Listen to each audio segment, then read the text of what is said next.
అనంతపురం జిల్లా ప్రజలు ప్రతిసారి టీడీపీకి స్వీప్ అంటూ అధికారం ఇస్తూ ఉన్నారని, అందుకే వారికి బుద్ధి వచ్చేలా ఇప్పుడు ఈ ప్రభుత్వం నిర్ణయాలు తీసుకుంటోందని ధర్మవరం మాజీ ఎమ్మెల్యే కేతిరెడ్డి వెంకటరామిరెడ్డి అన్నారు. నార్పల మండలం తుంపెర డీప్ కట్ వద్ద నీరు నిలిపివేసిన అంశం మీద జిల్లా కలెక్టర్ ఓ ఆనంద్ కలిశారు. రామాపురం, కూనుకుంట్ల, చిన్నకొండాయపల్లి గ్రామాలకు నీరు ఆగిపోవడం వల్ల రైతులు నష్టపోతున్నారని వివరించారు. దీనిపై కలెక్టర్ సానుకూలంగా స్పందించారని కేతిరెడ్డి తెలిపారు. ఈ సందర్భంగా ఆయన మాట్లాడుతూ, త్వరలో మళ్లీ గుడ్ మార్నింగ్ స్టార్ట్ చేస్తానని, కూటమి నాయకులకు 2 ఏళ్ల సమయం ఇచ్చామని, వారేమీ చేయలేదు సరికదా ప్రజలకు నష్టం కలిగిస్తున్నారన్నారు. గుడ్ మార్నింగ్ కార్యక్రమం చేస్తే కబ్జాలు చేశానన్నారని, ఎవరో చూపించమని ఇన్ని రోజులు టైం ఇచ్చామన్నారు. కానీ ఎవరూ రాలేదని, గాలి కూతులు కూసేవారు ఎప్పుడూ ఉంటారని, త్వరలో గుడ్ మార్నింగ్ స్టార్ట్ చేస్తామన్నారు. రాయలసీమ లిఫ్ట్ ఇరిగేషన్ ప్రాజెక్టు ఆపామని, తెలంగాణ సీఎం రేవంత్ రెడ్డి చంద్రబాబుతో క్లోజ్డ్ వాల్స్ మధ్య మాట్లాడానని, కేంద్రాన్ని ఒప్పించి మీరు ప్రాజెక్టు ఆపమంటున్నారన్నారు. అయినా ప్రాంత నేతలు దీని గురించి ఏం మాట్లాడారన్నారు. ఇప్పుడు ఉపాధి హామీ పథకం కూడా ఆగిపోయే పరిస్థితి వచ్చిందని, మరో 6 నెలల్లో ఈ ప్రభావం కనిపిస్తుందన్నారు. మళ్లీ ఈ ప్రాంతం నుంచి కేరళ వంటి ప్రాంతాలకు వలసలు తప్పదన్నారు. ప్రతిసారి ఈ ప్రాంత ప్రజలు గెలిపిస్తున్నందుకు తగిన విధంగానే బుద్ధి చెప్తున్నారన్నారు. ఇంత జరుగుతున్నా ఎవరికీ పట్టదని, ఎంతసేపు అనసూయ, అన్వేష్, శివాజీ వంటి వారి మీద డిస్కషన్స్ ఉంటాయని కేతిరెడ్డి అన్నారు. మామూలుగా పులివెందుల బ్రాంచ్ కెనాల్కి ద్వారా చిత్రావతికి నీళ్లు గతంలో 1 TMC వాటర్ వెళ్ళేవి. తర్వాత పరిస్థితుల నేపథ్యంలో ఇప్పుడు చిత్రావతికి గండికోట నుంచి నీళ్ళు అనేది లిఫ్ట్ జరుగుతూ ఉన్నది. అయినప్పటికీ కూడా అక్కడ తుంపెర డీప్ కట్ దగ్గర రామాపురం అనే లిఫ్ట్ ఇరిగేషన్ ప్రాజెక్ట్ ఒకటి ఉంది, చిన్నది micro lift irrigation project. Tumpera deep cut దగ్గర నుంచి అక్కడ మేము వాటర్ తీసుకొని పోయే కార్యక్రమం జరుగుతూ ఉంటుంది. మేము కొన్ని పైపులు వేసి అటు కిందున్న మండలాలైనటువంటి ఎల్నూరు, పుట్లూరు మండలాలకు కూడా ఇబ్బంది లేకుండా ఆ పైపుల ద్వారా నీళ్లు తీసుకొని పోయేవాళ్ళం. కానీ ఈ మధ్యన మొత్తం ఆ పైపులన్నీ తీసేసి కంప్లీట్గా లిఫ్ట్ చేయడం జరిగిందనమాట.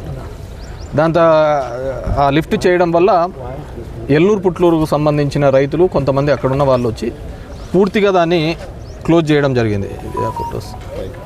ఈ విధంగా పైప్స్తో ఉండేది, దాన్ని కంప్లీట్గా ఇలా క్లోజ్ చేసే కార్యక్రమం చేయడం జరిగింది. దానివల్ల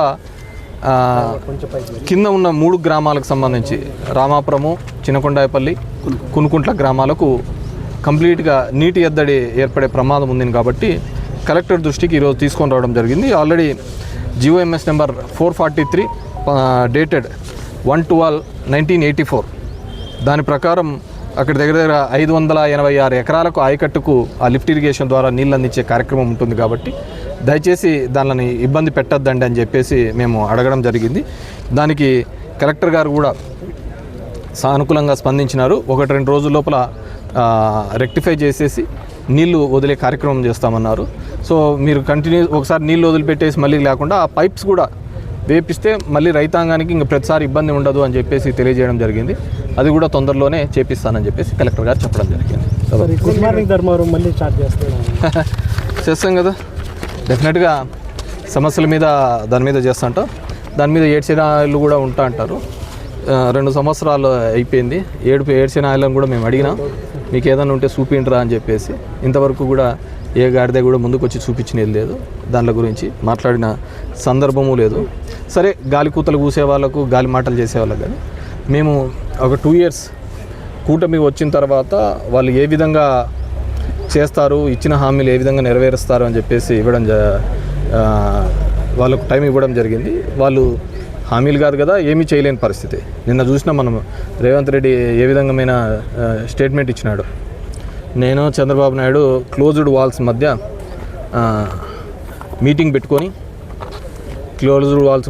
పెట్టుకొని మనము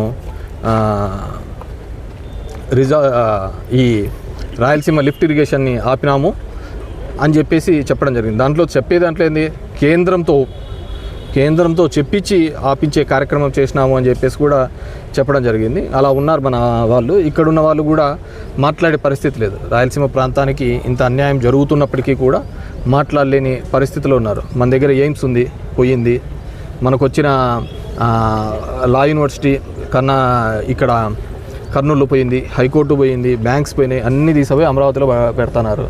మనం ఊరికైనా రాయలసీమ అని తొడగొట్టుకోవడము, రాత్రులు అయితే కారం ఎక్కువ తినడం అయిపోతానే కొన్నాళ్ళు అయిపోతే బిశ్వాస్ దగ్గర పోయి పైల్స్ ఆపరేషన్ చేయించుకోవడం. ఇది తప్ప రాయలసీమలోకి ఏం జరగటంలే ఇక్కడ.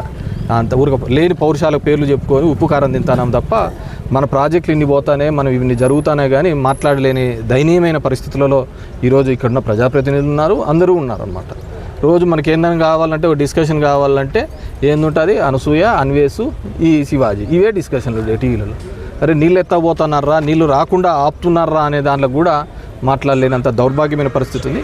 కూటమి అన్ని విధాలుగా కూడా విఫలం చెప్పిందని చెప్పేసి అనుకుంటున్నాను.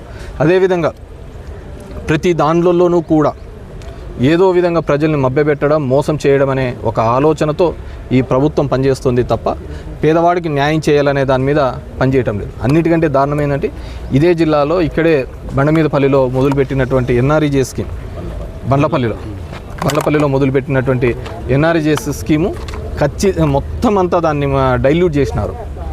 అది ఖచ్చితంగా రాబోయే 6-8 నెలల్లో దాని యొక్క ప్రభావం చూపుతుంది. మళ్ళీ ఇదే బెంగళూరు కావచ్చు, ఇంకో చోటకు కావచ్చు వలసలు మొదలవుతాయి. గ్రామాలలో మొత్తం రైతు కూలీలు కానీ రైతులు కానీ అందరూ పోయి ఇంతకుముందు పోయేవాళ్ళు మా ప్రాంతం నుంచి, ముదుగుబా ప్రాంతం నుంచి కేరళ పోయి అడుక్కు తినేవాళ్ళు. అనంతపూర్లో పోండి, ఎక్కడ ఏ కాలువలు ఎత్తేసేవాడు చూస్తే అనంతపురం. ఇప్పుడు మళ్ళీ అదే పరిస్థితి రాబోతుంది. ఎందుకంటే పండించిన పంటకు రైతుకు గిట్టుబాటు లేదు. ఇప్పుడు రైతు కూలీలకు కావచ్చు, కర్షకుడికి కావచ్చు ఈ ఉపాధి హామీ తీసేస్తే ఇంకా దాంట్లో మొత్తము డ్యామేజ్ అయ్యే పరిస్థితి ఉంది. కాబట్టి వీ హ్యావ్ టు చూడాలి. ఇప్పటికైనా సరే అనంత ప్రజలు, అదేవిధంగా ప్రజాప్రతినిధులు ఎప్పుడు మొత్తం స్వీప్ ఇస్తున్నాం కదా సీట్లు, అందుకు బాగా కావాలన్నమాట. 12 ఇస్తున్నాం కదా. చంద్రబాబు చెప్తున్నాడు, మోసం చేస్తున్నాడు, మళ్ళీ మనం వింటాం పోతున్నాం అదే పద్ధతిలో. సార్ ఎన్ఆర్జీఎస్కి సంబంధించి ఫిబ్రవరి 2 కాంగ్రెస్ పార్టీ ధర్నా చేస్తారు, అంటే రాహుల్ గాంధీ అందరూ వస్తారు, బండ్లపల్లి వాళ్ళకి మద్దతు ఇస్తారు మీరు? ఈ పథకం పేదవాడికి ఇచ్చే ఈ పథకం నిర్వీర్యం చేసే దాంట్లో అది రాహుల్ గాంధీయా, ఇంకోరా అనే కాదు. డెఫినెట్గా దాని మీద ప్రతి ఒక్కరూ కూడా మాట్లాడాల్సిన అవసరం ఉంది. ఎందుకంటే మీకు తెలియటం లేదు, స్టేట్ గవర్నమెంట్ కాంట్రిబ్యూషన్ ఇస్తేనే తప్ప సెంట్రల్ గవర్నమెంట్ కాంట్రిబ్యూషన్ ఇవ్వదు. ఎప్పటికైతే అది గ్రామాలలో అది అయ్యేది కాదు, పెట్టేది కాదు. మెటీరియల్ కాంపోనెంట్ ఎప్పుడు బుక్ చేస్తాం? 10,000 కోట్ల రూపాయల బడ్జెట్ ఉంటే దాన్ని 4,000 కోట్ల రూపాయలకి చేస్తున్నాం.